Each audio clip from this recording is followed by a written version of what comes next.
Welcome to Scream Therapy. I'm your host, Jason Schreurs. In October of 2018, I found myself in the hospital, sitting across from a psychiatrist who was telling me I had bipolar. I was sent home with a bunch of medication and laid on the couch for a week. I had my iTunes library on shuffle, trying to shake the hornet's nest from my head. Ever since I was a kid, I've been using loud music as a form of therapy. Punk rock and mental health have always been connected. This podcast looks at that connection through the lens of different guests. This is Scream Therapy. Here I go again. I'm talking myself down off a ledge. I got anxiety, but that's on me. With nothing to completely. Just screaming by on the skin of my teeth. I got nothing left to compete for in these trying times of life. I look back to a time before. A lot of DIY musicians spend the quote-unquote glory years of their 20s and 30s on the road. They come home to realize they haven't put down roots or left themselves a lot of life options. Mike Assatly of Unseemlier has spent the better part of his life touring in punk bands. He's working hard to find a balance between the freedom of punk rock and the realities of the system we live under. We all need money to survive. We all need money to have a roof over our heads. We all need money to eat. And we all need money for healthcare. Capitalism feeds anxiety. Punks like Mike don't fit into a hustle culture, preaching an unattainable American dream. We're told to buy in and fall in line. But punk rock teaches people like me and Mike the exact opposite. How do we maintain our morals and beliefs without drowning in a capitalist society? Therein lies the struggle.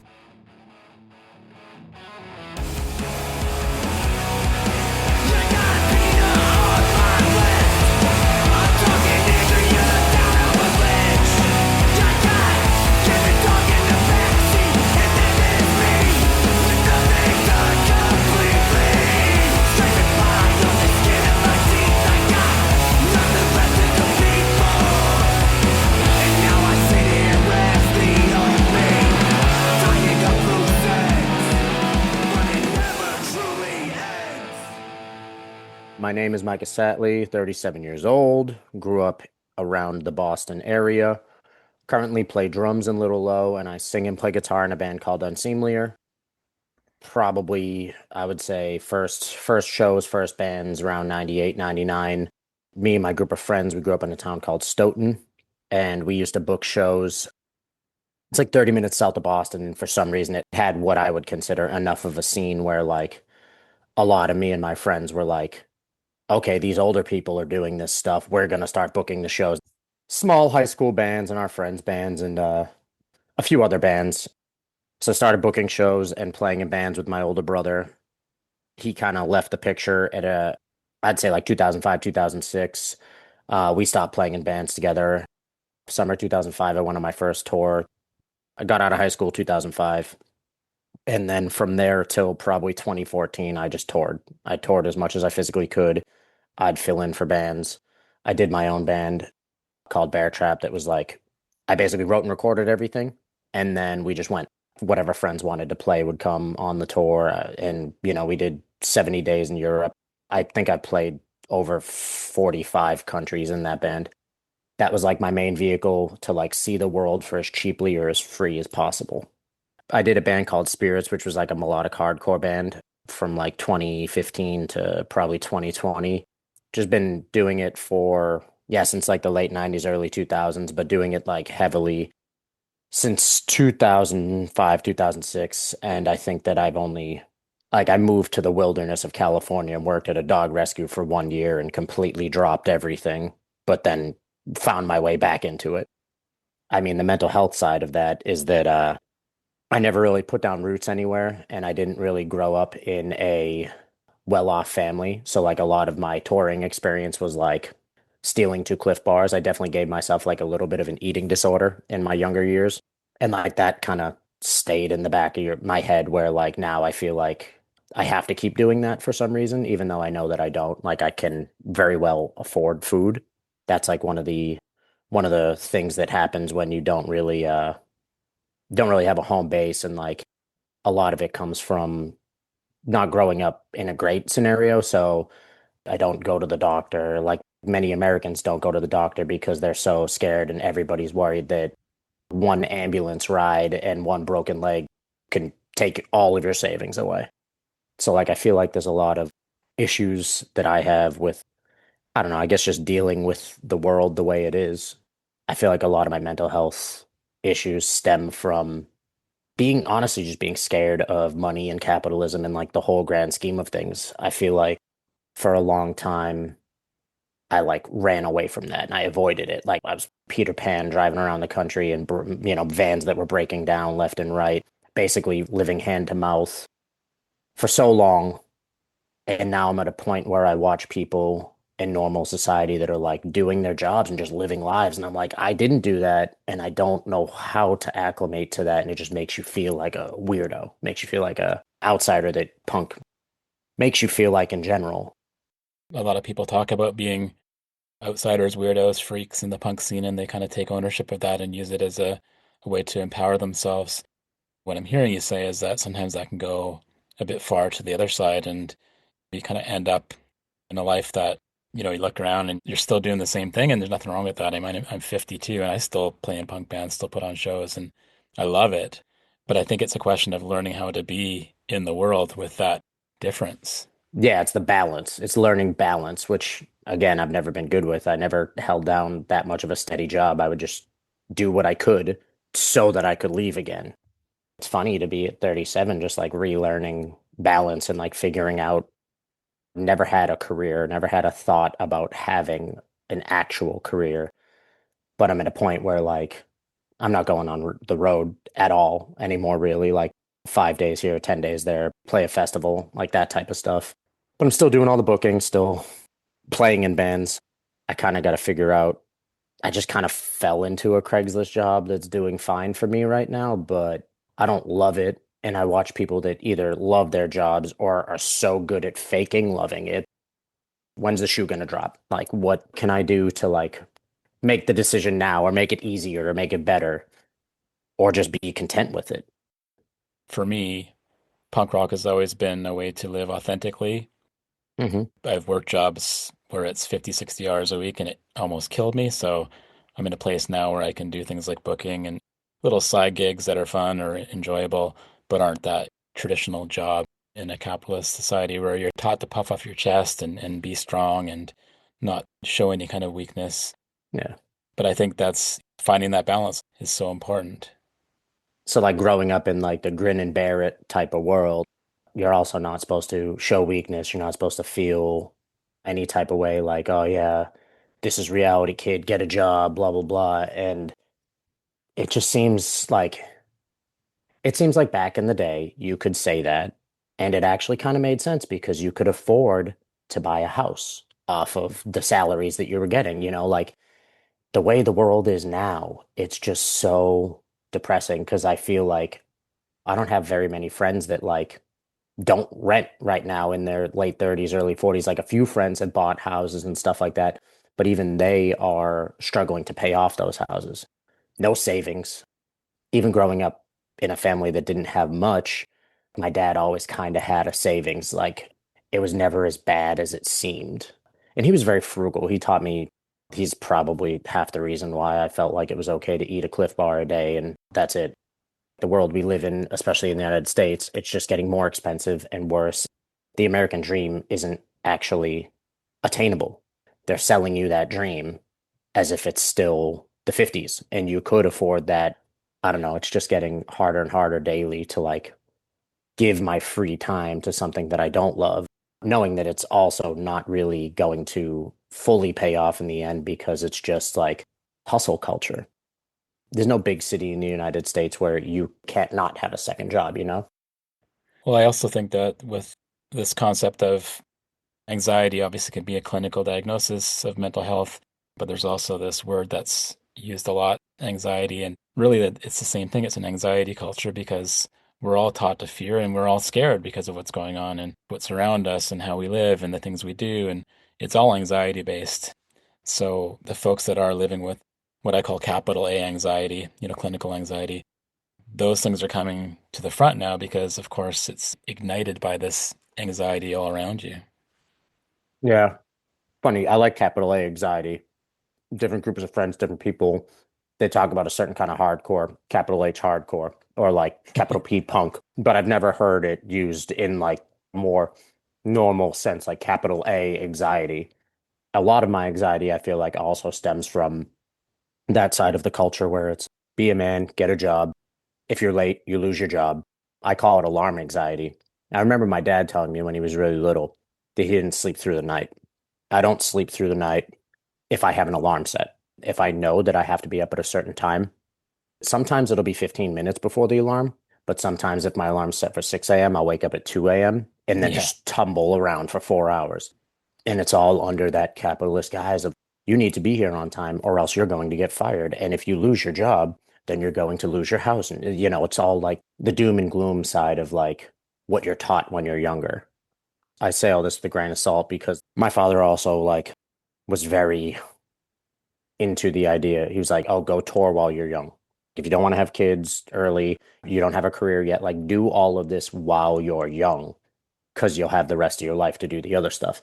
And now I'm at the rest of my life part and I just want to go back, Like I feel like I'm waiting for a switch to flip in my brain where it's like, "Okay, you're a real human now, have a career." How do you get that balance between that and having to give up on punk rock altogether, which obviously isn't Hmm. an option for people like you and I, because Yep. we can't, but also staying in it too, because a lot of people, they do filter out, but some Yeah. people, I'm thinking of like Ian MacKaye, like he's been involved with punk rock since he was 16 years old, and he's probably, I think he's in his late 50s now and still doing Hmm. it. So do you fade away in it, or do you somehow try to find your feet in it, or do you find that middle ground where you're just still in it, but you can live in the world in a functional way? Again, it's all balance and it's hard to find that balance. A lot of friends have come and gone, and like, you see them and they're living their lives now, and they still might listen to punk or like, I don't know, go to a Jawbreaker reunion, whatever. And it's cool. But they have kids and they have a house and they have real lives. And when you don't desire that lifestyle, but you also don't desire being a career musician or whatever you would do, and you're just in like the punk realm, the balance again is just it's a weird one because you feel like all your friends that have moved on are in the normal route and you don't feel like them, but also you just sometimes people will condescendingly be like, "Oh, you still do that?" And it's like, "Yeah, I do," and you start to question yourself about it. I mean, I'm sure you felt the same way at certain points where it's great, I love doing it, but am I the weirdo that they think I am? Or is this just like I chose a little different of a path and it's cool? And like even with like my partner's family, all of my cousins in my hometown, they're like, "Oh yeah, that dumpster diving, vegan, hippie, circus free," like they like talk about me like I'm some animal. And it's just goofy because never had anything against any of them. It's just how normal people talk. I'm Yeah. different and they don't understand it, so instantly they're like demonizing it. Small towns, I mean, I grew up in a really small town and I'm actually still here. I come back and Hmm. the town's a lot cooler now. I'm able to put on punk shows and people actually come. But, when I was young, it was just same thing. I was Yep. demonized. I was called the Antichrist. Didn't understand my fashion, the way that I lived, the music I listened to. And now I can definitely fit in, but I'm 52. I've got a family. I've Yeah. done some professional jobs. But I just kind of got to the point where I thought, you know what? People actually do look up to or appreciate people that are different, Hmm. whatever that difference is. And it's more just a question of, well, A, finding the right place to be appreciated, but Hmm. to keep doing those things. To skateboard, like you mentioned, skateboarding. Anybody that's skateboarding past the age of 25, like that's pretty damn cool, right? I skate 5 days a week. Yeah. My knees are gone and it's hard. I mean, I just skated for 2 hours. It's like a Tuesday, and everybody else I know is doing their 9 to 5. And magically, for some reason, I had the day off. So I go skateboard, and I'm like, man, someone would be like mowing their lawn right now, or they would be like going to Home Depot and finishing that home project. Like, I still rent an apartment. I don't have to fix anything. I don't have any yard work. I go skate, or I go to a punk show, or like pick up my guitar. Yeah, and like the skate park's empty. I was alone. It's wonderful. That's my favorite time to be at the skate park. But at the same time, it's like I'm the weirdo at the skate park on a Tuesday morning, I don't know. It's hard to beat those thoughts out of yourself. If you start to think about it too hard, I try not to think about it too hard. Punk and skateboarding would be like the number one and two positive, like most positive mental health things for me. Yeah, you think about that and how it might be if, if I'd worked my whole life, 9 to 5 office job, what would I be doing? I'd probably be, well, miserable. Hmm.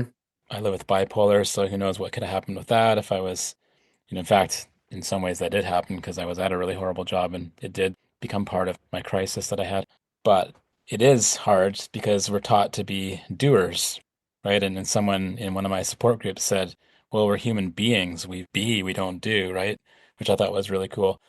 So to be constantly be told that you have to do this, you have to do that to fit in or to be quote unquote normal is super toxic. And I think anybody that can get past that and go to the skate park on a Tuesday, that's respect.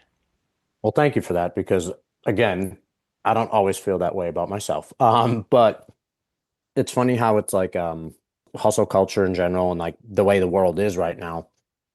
You think that people would respect more like, oh, you do this stuff on the side too. Like you hold down your job and you still skateboard and you book these shows or whatever. And some people do. It's just like the weird interactions that you have, like the negative that sticks with you more than the positive in the masculine provider sect of growing up. Yeah, I grew up in the era where you had to choose, like basically in ninth grade, if you were going to work with your hands for the rest of your life, if you're going to go to college, because we still have like regional trade schools, right? Yeah. So, like, I was never great at academics. In eighth grade, you choose whether you're going to go to the town high school or you can go to the VOTEC school and learn a trade. And even my dad was like, you should go learn a trade. I was like, all right.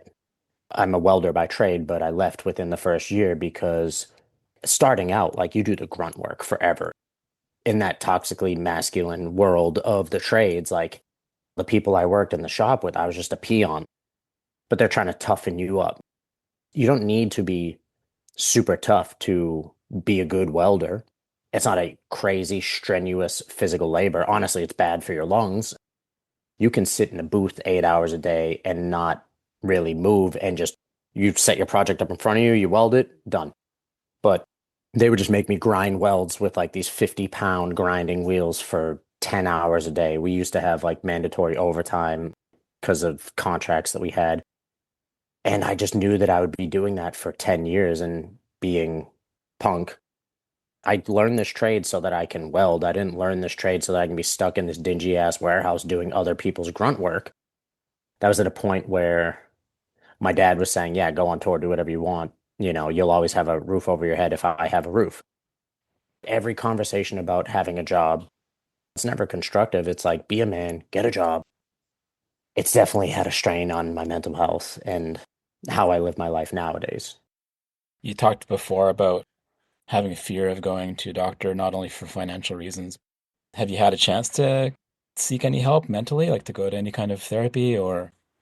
So I'm still in the phase of whatever toxically masculine capitalism has taught me. With the new company I started with, the healthcare isn't super great. Again, worried about money. I feel like now the stigma is completely gone. I'm not worried about anything. I just haven't done it. I don't have any good reason. I feel like everybody should. But you know how sometimes you're like, oh, yeah, that's cool, that's great, but that's not for me. I don't know why, but I still have that in the back of my head where, like, I'll just figure it out. Like, I'll go skate and I'll have a good day. Like today, I got a 2 hour session in, haven't heard anything from work, so I'm not stressed about any of that stuff. I took the time out of my day to do this instead, things I like to do, talk about punk and stuff. But I'll obviously have a bad day sometime next week, probably, or even whenever. I think that what's finally happening now is that it's becoming more and more apparent that even if I do stick with this job and like, you move up in the company, move up in the world, it's all fancy, it's all great, blah, blah, blah. But I still don't know if I'll ever be. I think I'm banking on inheriting my father's house, which isn't a nice house, and he still owes money on it. I'll just be inheriting debt, but I'll be inheriting a roof as opposed to like I live in the Boston area. Nothing here is affordable, not even like for me and my partner on our salaries. it's like pretty intense to think about how broke my parents were when I was younger and they still bought a house. And like, I mean, again, my dad's still paying it off, but my dad's paying it off because he did manual labor for his whole life. And his annuity and his pension from the union have run out, and it's just so expensive to live. So he's had to take out loans on this house that he probably should have paid off in the mid 90s. He just keeps having to, just to survive, just to live. It just makes me think about the stress and the worry and the fear and all the things that we're being hit with all the time. High prices, political situations, all the noise of communication. We're being slammed with it. And I think I know that punk rock is a safe place to kind of get away from that. Hmm. Partially, you can never get away from it. That's kind of why I keep going back, is I can play in the basement with friends and write cool songs and scream. And I can put on shows and see kids, dancing and moshing. And there's that energy of punk that relieves that stress. Hmm. Yeah. Aside from it being a cheaper free vehicle for travel for me, it was definitely very therapeutic my entire life. I have had something that a lot of people in their lives won't have. The pinnacle scene in the movie where you go out into the woods and scream at the top of your lungs to let it all out. Like I was screaming in front of people, letting it all out for years and years of my life. So I feel very privileged to have found that and have that. Again, the flip side of it, where now someone would probably think it would be more normal for me to walk out in the woods instead of being 37 screaming in front of a bunch of people in a basement or the dive bar. I feel like, everything has its pros and cons, and I feel like punk has definitely done more good for my mental health than negativity. I think that the stuff outside of punk, looking inward, is what makes it negative. I had a switch go off when I was probably about your age, probably like closer to 40, where I just like realized I'd hit a wall with non-punk. And I've been it through my whole life off and on. And I kind of got to the point where I sort of had to put it aside. And then I realized after having a huge crisis that this was such a huge part of my life that I had to go back to it in Hmm. whatever capacity. And now I'm pretty much, completely back into it. I still have jobs and stuff, but it's a huge part of my identity. And it was always there and it was always meant to be. And maybe when I'm 60 or 70, I just listen to punk records, but it's always going to be part of my life. Yeah. I feel like you get to like you said, you hit a wall at a certain point, but I feel like you also hit a wall, like everybody hits a wall, like, I don't know, maybe mid 20s, where you're like, no, I'm here. I'm here and this is me. You figure it out. You're not a tourist. You're not the person who enjoyed it for their teens and their early 20s. Like certain people are. I probably will be going to shows in my 50s and hopefully still mobile enough, even though skateboarding has taken its toll. Hopefully, I'll be mobile enough to still be going out and doing that stuff. Maybe you won't be in a band like BearTrap when you're in your 60s. I don't know. 12-second songs.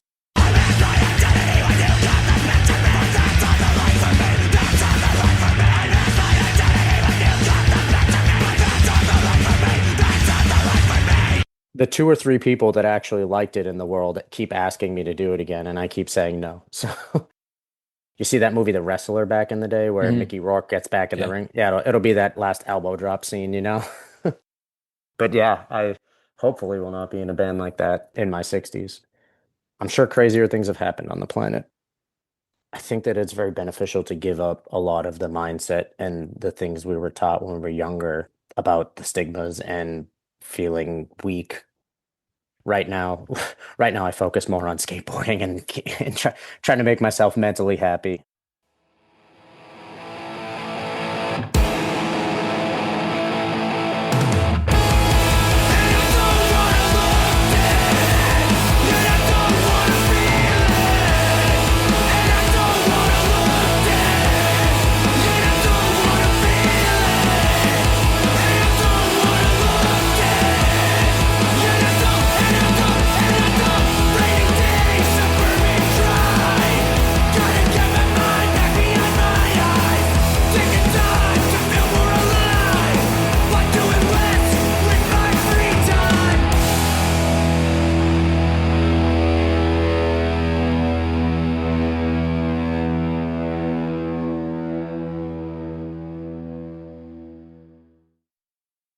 That was my conversation with Mike Assatly of Unseemlier, unseemlier.bandcamp.com.